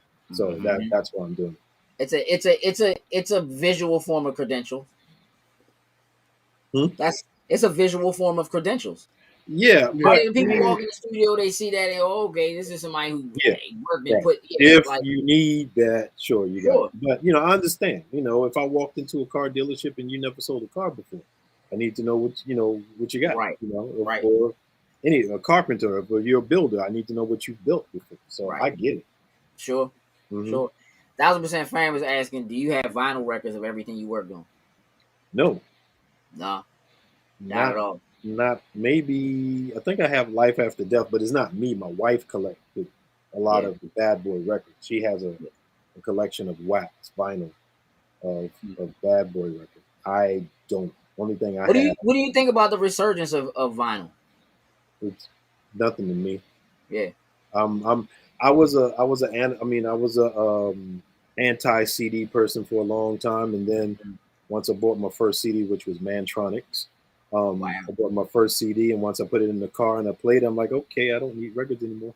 And then I lost when I moved to New York. That same studio, it flooded, and my partner had taken all the records down to paint the walls. Oh man! He went to his girlfriend's house, later became his wife, and the sub pump stopped working, or the power went out. The sub pump stopped working. The records got messed up. The whole basement was flooded, and after that, I'm like, I don't need no more records. So, I mean, I have a small collection of stuff that I've sampled. Sure. Or, purposes. Other than that, I don't need them. I recently, again, I'm a little bit of an audiophile, and I've been battling back and forth on whether or not I'm gonna give up Spotify. So I listen to Apple Music and Tidal. I have zero subscriptions. I have 0 subscriptions. Listen, and I get that, but I use it, and I use Spotify every day. Right. But Apple Music sounds better, and so does Tidal. And I'm like, because it's like Spotify doesn't give you lossless. Right. Yeah, if it's an MP3, I do listen to satellite radio when I'm driving sometimes, but mostly it's sports radio or news that I listen to. So the music is just so the MP3, the compression of it, and the artifacts that it adds, it just bothers me to know. I know it does. I can't stand MP3s. It hurts. It hurts my brain. When it comes on, I'm not a good person. So listen, that's when my wife's in the car, I'll listen to music because I know we both need some music, and we both sing along with some of the hits and dance in the car and stuff like that. Yeah. Me, it's either my iPod. She can't stand my iPod because I put it on random. It could be James Brown, E Nation, Roberta Flack, and Trouble Funk, and some of everything. Some of everything. Because I just put it on random and just let it play. Whatever comes on, it comes on, and I can skip it. She hates me skipping records, and she hates the randomness. I do that too. I skip joints. Like when I'm just not in the mood. If I'm not in the mood, just go ahead. Just go. I'll skip in a heartbeat. I'll skip 20 records if I have to. Sure. But I don't want to. The subscription thing, and it's just me. Like I would much rather have the music and play it when I want to play it. Yeah. And I know you can download it and do stuff with it or have it. But if you're not paying for that subscription, you lose that music. Now, Apple Music, I did in the beginning when they first switched over to Apple Music. One of my good friends, she worked at Apple. And I got like stacks and stacks of cards. Oh, yeah. So I went on there and I just bought all some oldies and stuff. And those are on Apple Music. Sure. But it's not a subscription. But you bought it. Yeah, you bought it. Yeah. But I rarely turn that on. I rarely turn it on unless it's a song in there that I need inspiration from. I'll go to it and I'll listen to it. But other than that, I don't. I just don't have subscription. Nothing's wrong with it. Nothing's wrong with streaming if you like that. And then everybody, the younger generation, their ears will never know what vinyl sounds like. They have no clue that something's missing, or they have no clue that digitizing something adds artifacts to. It's called aliasing, and if you don't understand it, it's a whole algorithmic thing I can go through right now. But I don't want to geek out. It's not class. So I would just much rather have my music on my iPod. And actually, I got this hard drive that took the same way, man. Yeah. Took my whole CD collection and put it on the hard drive. Put it on the hard drive. Yep. Yeah. And all my CDs. But what format did you save them on there in? Huh? Are they in MP3 form on there? No. See, that's what I'm saying. That's what I'm saying. So what format did you put them on there? Did you disrespect? I'm about to say he just disrespected him. He is highly insulted by that question. Put some respect on my name. Put some respect on my name. Listen, the Hamiltons, put some respect on it. All three of y'all. All three of y'all. All three of y'all. All three of y'all. Hey, Joe, do me a favor. I just texted you that Spotify link, so grab that link for me and throw that in there. I'll do normally AIFF or Wave. Right. Okay. It doesn't matter to me. I mean, but AIFF, if I'm going to put it in Pro Tools. Like when I did all this, I was Pro Tools head, so it's AIFF. Right. Now it could be a Wave because when I bounce from Pro Tools, it's just a Wave. Right. So. Again, it's one of those things where people don't understand why MP3s don't take up anywhere near as much space as a Wave. Oh, it's losing a hell of a lot. Yeah. It's so different. So different. I remember when Napster, when we were first doing Napster, and I downloaded my first file from Napster, and I listened to it. I said, I will never. I bet you threw up. I bet you threw up. Like, my whole head. Oh no, what was that? LimeWire. LimeWire. Yep. Look, my eyes closed just like this. The first song I heard. I can't do nothing with this. It said, can't touch that. And at that time, I didn't understand what the conversion ratios that they had. Right. And it was something like it said 180, then it went down to 32, and I just let me try 32.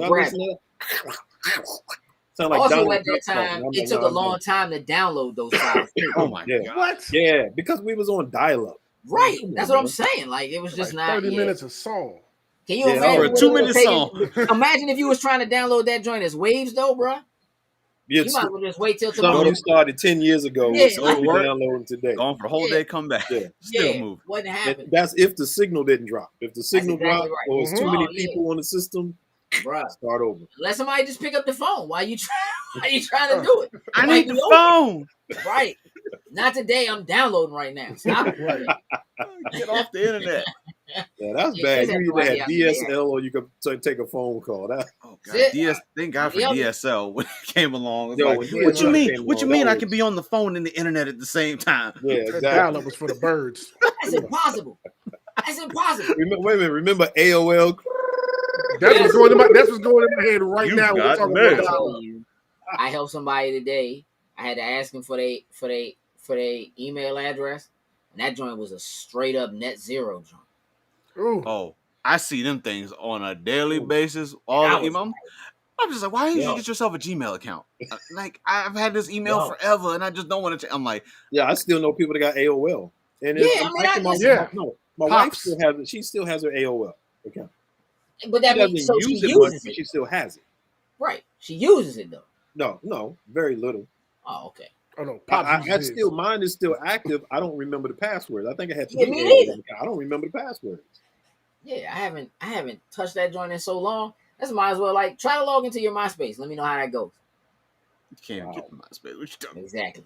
I was in my MySpace last week. Well, it's time to try Hotmail. I remember they redid it. That was when Timberlake took over. Yeah, I remember they redid MySpace, but MySpace was rocking back in the day. I just trying to get. Listen, can I tell you that I literally logged into my MySpace last week, and of course, it still had like oldie nation joints. Like, you know, you got music and stuff like that in the players, and I was like, oh, this joint fire, bro. Like this, it just made me go joint. pull up the profile. But I was really there to try to get. I had like pictures and stuff that I had uploaded. I don't think I have anywhere else. See, there were some videos I put up there when working with New Edition. I remember on my MySpace, but I remember somebody got on my MySpace and said the wrong thing to me, so I deleted my whole MySpace thing. Oh, man. I mean, I still have those videos. They're just on another drive that I gotta find somewhere. But it was just I just deleted everything, and then when I went back to it, I was hoping something would be there. Nah. I even tried that time machine. You know, you go back and you see what doing that. Try to get that first winning page before. Nothing was on there. I was like, okay, it was gone. No good. MySpace was good at making people feel real bad about who didn't make their top 8. 100%. Hey, 100%. And then you know what they started doing? Hey, they started teaching us coding, and then we started that top 8 started to become like top 16 and top 30. Yeah. Hey, listen, what Black Planet? What people would hit me all the time? Like, hey, can you do my Black Planet page? Yeah, I got you. You know what I'm saying? Straight up. Listen, Steve, I want to thank you for hanging out with us tonight, spending some time with us, talking about what you do. Wait a minute, it's over? Yeah, man. You know, it's 10. We gonna shut it down. We gonna shut it down. You still use your Black Planet page? You use your what? You use your Black Planet page? You better not. You answer that question very carefully. Every time you come in this chat. That was 10, 15 years ago, maybe 20 it was further back than that. We talking like 20. Yeah, that was 1995. Yeah, like 05 to 02 or something like that. Like last time I even thought about it was 1995 or something. Yeah, it was 98 because it was just before I got married. I got right. Ryan's almost got my butt whooped being on Black Planet. Yeah, you probably doing something you ain't have no business doing. Easy. Mm-hmm. Yeah. We gonna wrap up. We did our spotlight. Man, I was having fun, man. Come on, let's go. Listen, I was having fun just listening to those stories, man. No doubt. Tomorrow night, we're gonna be live again, specifically inside of the Loading Snacks Movie Club. If you're not familiar, get familiar. Loading Snacks Movie Club is on Facebook. You can jump in, join. It is a private group. But every month we get together, we watch a movie, and at the end of the month, the admins, we get together and we have a discussion about that movie. And the movie of the month is Fight Club. So, man, if y'all don't watch Don't Look Up, y'all better put that on that list. All right. You use Black Planet too. Now you can't be. Like, that's not a thing, Dr. Who. Dr. Who, you're a problem. You're a problem. You're part of the problem. The FBI, CIA, everybody's looking for you right now. Just run. Dr. Who? What you giving up on Black Planet out here? Black Planet? What you giving up over there?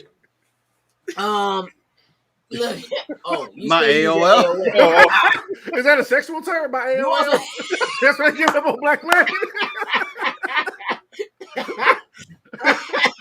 Hey, Sid, you fired, dog. I wanted to, we're going to keep it a family-friendly show. I don't want to say what I think it stands for. We're going to keep it family-friendly. I'm not, listen, I don't want you to say what you think it stands for. Hey, hold up. We closing the studio. I'm shutting it down. Shut it down. What? No, bro. Hey, whoever that is, he can't hang with me. I don't want no part of that. Who is a lady, man? She's Oh, okay. Well, can't hang with me. And it's good people. You know what I mean? Largo through and through. But I'm just saying. Like, don't use your Black Planet. And for real, let's upgrade to the Gmail, man. The AOL can't be doing much for you anymore. It can't. It just can't. Yeah, so listen, tomorrow night, 8 o'clock, we'll be live inside the Loading Snacks Movie Chat. Talk about Fight Club, even though you're not supposed to talk about Fight Club. Okay? The joke has been made. We don't have to say it 100 more times. We're going to talk about Fight Club, even though you're not supposed to talk about Fight Club. That's how we do it again. That's it. That's it. You know what I mean? Like, I'm not scared of anybody in Fight Club. That's part of the problem. You know what I'm saying? So, Jokes, you got a job to do. Yeah. Right there is our new Beacons link. You know, we had the link tree. We moved over to Beacons. Why? Because Linktree has a limited number of links that you can have, and we have way too many links. So, one of the things that's really cool about Beacons, though, is if you go to our Beacons, other than being able to click on all our links and follow us everywhere across social media, which is pretty easy because it's just at Loading Snacks, but all the links are there. The MCU chat is there. So if you want to talk Marvel movies, it's there. The anime chat is there. If you want to talk anime, the wrestling chat is there. If you want to talk wrestling, and let us know if there's another chat we should have that we won't have time to get to, but you let us know. One of the things that's cool about Beacons is at the bottom of the Beacons page, we can add a friends list, kind of like MySpace. So everybody who we've had on the show this month, we are adding their Instagram profile to our friends list. And as we continue to have people on the show, we will continue to add them to our friends list. So if you miss something, or if you're unable to hit a link, if you're watching the show when it's no longer live and you can't click a link in the chat, you'll be able to go to our Beacons and you'll be able to follow those people. So I will be adding Steve to our friends list this evening. So check out our Beacons page. Sin, you got a job to do.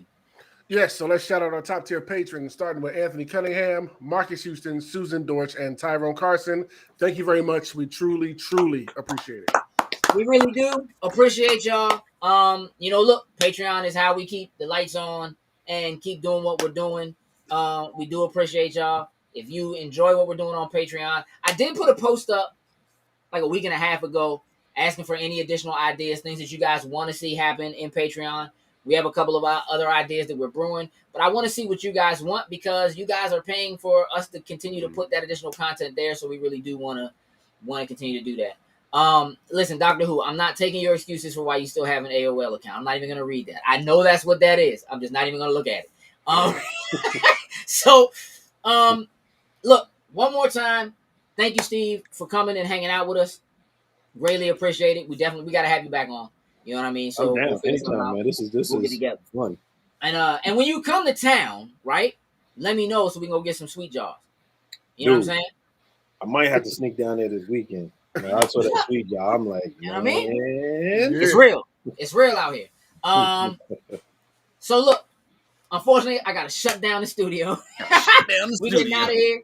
We will see y'all tomorrow in Movie Club. We appreciate y'all. Y'all already know the deal. Anybody who you see who's in the chat, feel free to follow each other. We're building a community here. We want everybody to follow everybody. So you can't do that if we don't support one another. Please go and click on all the links of everybody that we showed. Again, Force Indie. Listen, that is how we continue to do this. Let's build for ourselves. Let's build with each other. Let's work together. Let's collaborate and so forth. Jokes, I have one thing I have to say, right? I have anything I got to say before we go? You got your little in your catchphrase there? Say? Go for it. Hey, listen. Just because it's a well thought out plan doesn't mean it's a good idea. With that, we're out. Toodles and loos.